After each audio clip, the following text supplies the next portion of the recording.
Hi, I'm Dr. Celine Gelgich. And I'm Dr. Tori Miller. Welcome to Breaking the Rules.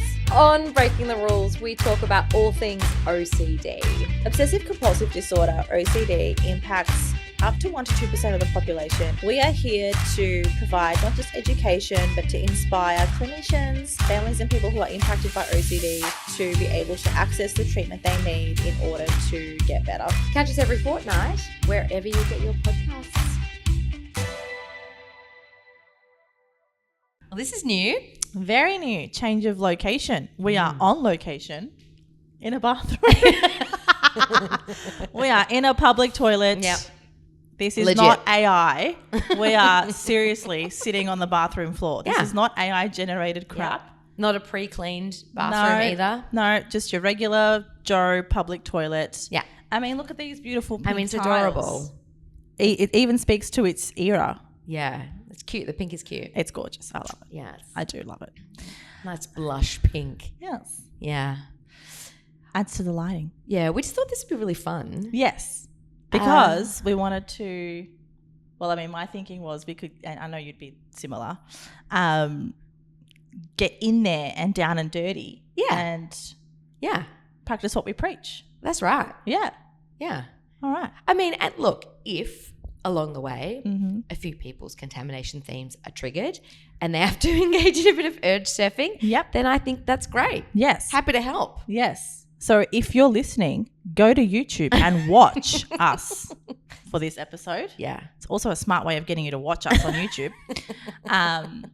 To check us out in the butt. And if you want to treat it as an exposure exercise, go for your life. Yeah. Yeah. Yeah. So this is something that you can do if you have contamination theme OCD, or if you're a practitioner, you can sit. Yep. Yeah. We're actually just talking just before we started recording about how one of my little clients, Yes. bless her, had said that she didn't like the idea that I might do something disgusting because then I would be contaminated and she couldn't come and see me again in person. We'd have to do telehealth. How dare you be a disgusting person? And I empathized with her and then said, yeah, but here's the thing, like I do disgusting things like every day. Yeah, we do. We're pretty gross. And I imagine that you imagine that I'm actually this sort of beacon of cleanliness, but mate, I'm not. No. I am man. human. Yes. And I trust and I believe that you can handle 100%. my capacity for disgustingness. Yes. Case in point. Yes. I can't wait to sitting tell her. I see her next know, week. right? I can't wait to tell Yeah, her. I know, right? And every other client. Yeah. And even some of our team members, perhaps. Yeah, that's right. We won't name names. No. We love you all. All right. But so- you wanted to tell me about clean girl culture, which we thought was a good topic for sitting on the Yes. bathroom floor. Yeah. Yes. So Tell me about clean girl culture. I wanted to just have like a little bit of a discussion episode / let's talk about this. Yeah. I've been hearing about this phenomenon called clean girl culture. Mm-hmm. It's all over TikTok. I'm sure it's going to enrage me. Yes. And look, no judgment, no shame. It's a safe space, all of that. I wanted to talk about it because I wanted to raise the idea or the concern of how far is too far, right? So just like with anything, like what did you say? You know, there was a movement around moving our bodies and exercise and diet and all the rest of it. I mean, there always has been. But I think in the 2000s, it kind of got louder and louder, I think, through social media and stuff becoming bigger and bigger.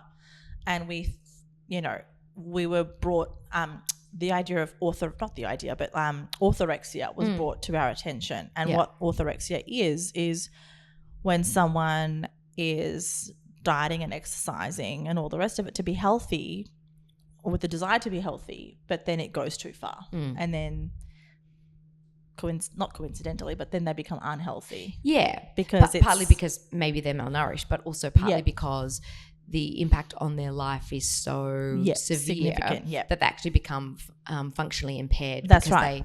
They can't socialize with friends. Exactly. Or there's not enough flexibility. Yep.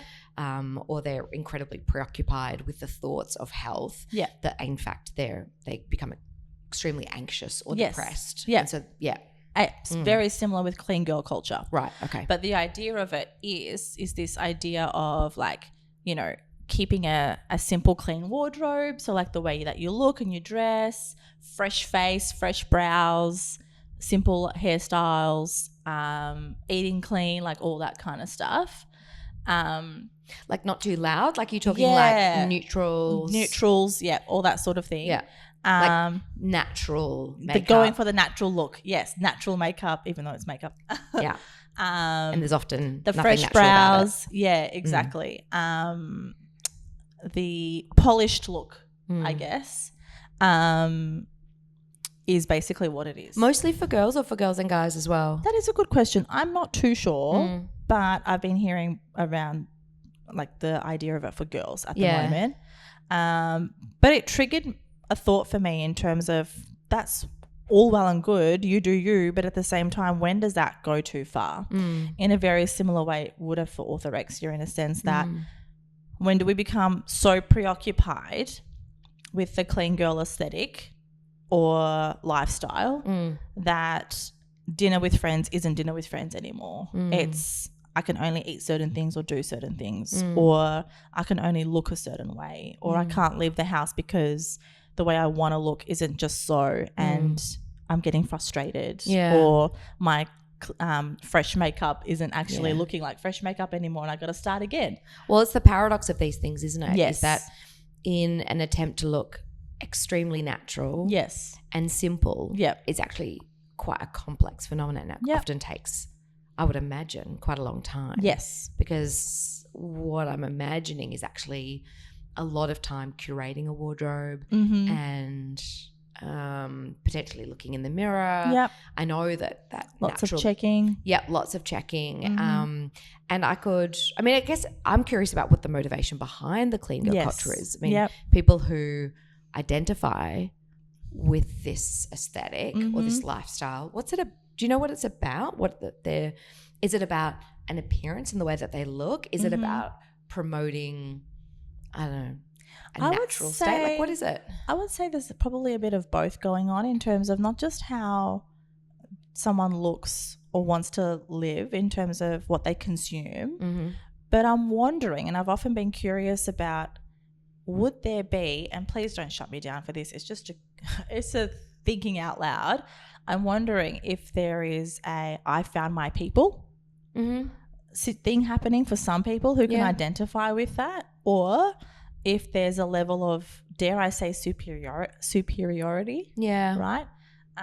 In terms of I live my life like this, therefore it's better than what other people might, the way other people might live their lives and all the rest of it and how they are. So, but I haven't spent too much time on TikTok to get down to the to the thinking behind why. But that would be some of my thinking out loud. So what I'm looking for. Ramblings, I guess. Yeah. Does anything come to mind for you? Well, it brings me back, I think about that question you asked before about what takes it too far. Like, what does too much look like? And the reason I asked that question is, about what is it for, I think is partly how we help people think about whether they have gone too far. What was their initial aim? What were they hoping to feel or achieve? What is their value system? What are their wishes? And therefore, if they are engaging in this sort of lifestyle, are you, living according to your values? How's your mental health? How's your anxiety? How's your ability to be flexible, to be spontaneous? Which shrinks. All of that shrinks, right? So that's when you know it's going too far. And how's your ability to maintain connections with other people? And also I think about within all of that sort of measures of health beyond just, what you're eating, how you're moving your body, the size of your clothes and things. And so I think the question of whether something has gone too far, I think, needs to be incredibly individual. Yes, because definitely. it's that I think for me it makes me think of that idea about have you strayed off course relative to your own personal wishes, desires, values. Yeah, I think that's a fair yardstick. Yeah, and an important question to ask, especially if clients are presenting in that way, or if there's a change in the way they're presenting. I think those points of the points that you've raised are a good measurement in terms of being able to determine when it's gone too far. Another thing that came to mind as you were talking in terms of the why would be just picking up on a trend. Sometimes I think people just get caught up in trends, especially when it's all over TikTok or something like that, and everyone else is doing it, because we like to follow trends. We like to be part of the pack. We like to not get left behind. Or we might just give it a go. And some of this stuff looks super cute, right? It does, and it looks so cool and easy as well. And sometimes you might be like, oh, you know, if you feel like your life's a bit chaotic, you're like, oh, this is a nice simple thing to subscribe to, but then you realize it's actually more effort than it's worth. And even so, like, and sometimes it's a matter of control or a need for control, because everything else might feel chaotic. So this is a nice way of just toning it back and reobtaining some control in my life. So I think there's some other couple of reasons that came to mind. But so I thought it would be an interesting thing to talk about, not just to bring to people's attention, because I am a self-confessed millennial, obviously, and not even, that sounded weird, but it's just so random. I am a millennial and don't spend too much time on TikTok. Typically, as most of us do. I went on TikTok once. And I was so overwhelmed. I had to get off straight away. I know, it's really full on. It's really full on. And also I paused for like 2 seconds on a video and then it fed about Adele. And next thing you know, my feed is just full of bloody Adele videos, concerts. There you go.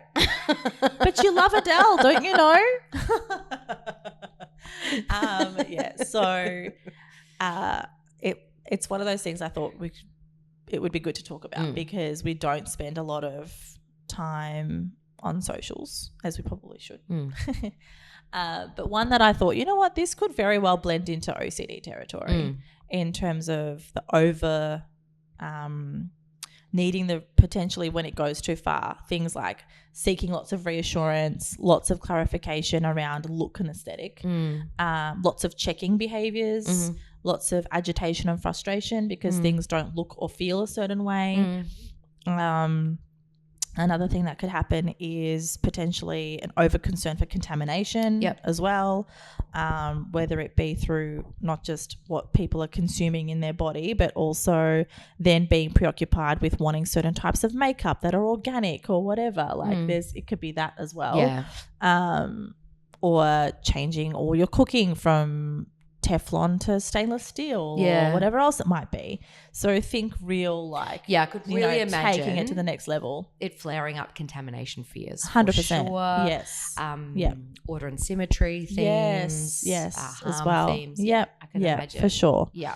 So. And I could also, you know what I was thinking just now is that I could also imagine that someone could be engaging in some of these things really compulsively. Yes. But it's masquerading as clean girl culture, which could then be excused. And that someone could have a lot of meaning attached to the compulsions that they're doing. And it could be sort of hiding in plain sight, so to speak, which might mean that someone either doesn't recognize that things have gone too far and under the guise of kind of doing it right or whatever that underlying drive and motivation is, that it might really reinforce and maintain the OCD. Or that other people might not recognize it and might sort of applaud you for it. Which kind of has that sort of overlap with eating disorder culture, you know, where sometimes people are when you start losing weight and stuff, that they're not doing well at all, and in fact their mental health is quite poor, yet they often get a lot of compliments for how they look and body things. changes and And I could really see that here, that someone could be really suffering Yep. and yet be like on socials, getting a lot of compliments for how well they look and the choices that they're making. And how effortless things seem. Oh my gosh. When really there's just a minefield of distress underneath it all. Yeah. Yeah. So if this is resonating with a lot of people, or you might be thinking this might be some of my clients, be curious about it, ask the questions and start it from there. Yeah. Interesting. I'm going to go home and have a look. I know. And I really need to dig. I'm going to go down a rabbit hole. I can feel it. It is your way. It is my way. All right. This has been fun. Yeah. Thank you guys so much for watching.